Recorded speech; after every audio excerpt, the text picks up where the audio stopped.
আসসালামু আলাইকুম ভিউয়ার্স, সকল আজকে একটা ডাইল বোনা বানাইলাম। গার্লিক দিয়ে বাগার দিছি আর পেঁয়াজ করছে করিয়া সামান্য মরিচ দিয়েছি আর ওল দিয়ে দিছি, আর বেশি কিছু নাই। দারচিনি আর তেজপাতা দিলাম, ডাইল, টমাটো, গ্রিন চিলি বোনা বানাইব। লবণ দিবা আপনারা, আমি ডালের পরিমাণ মাত্র আমার লবণ দিছি।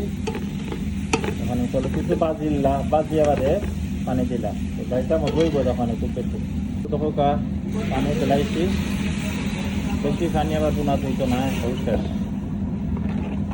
তখন ডাইল বোনাটা উঠব ইনশাআল্লাহ।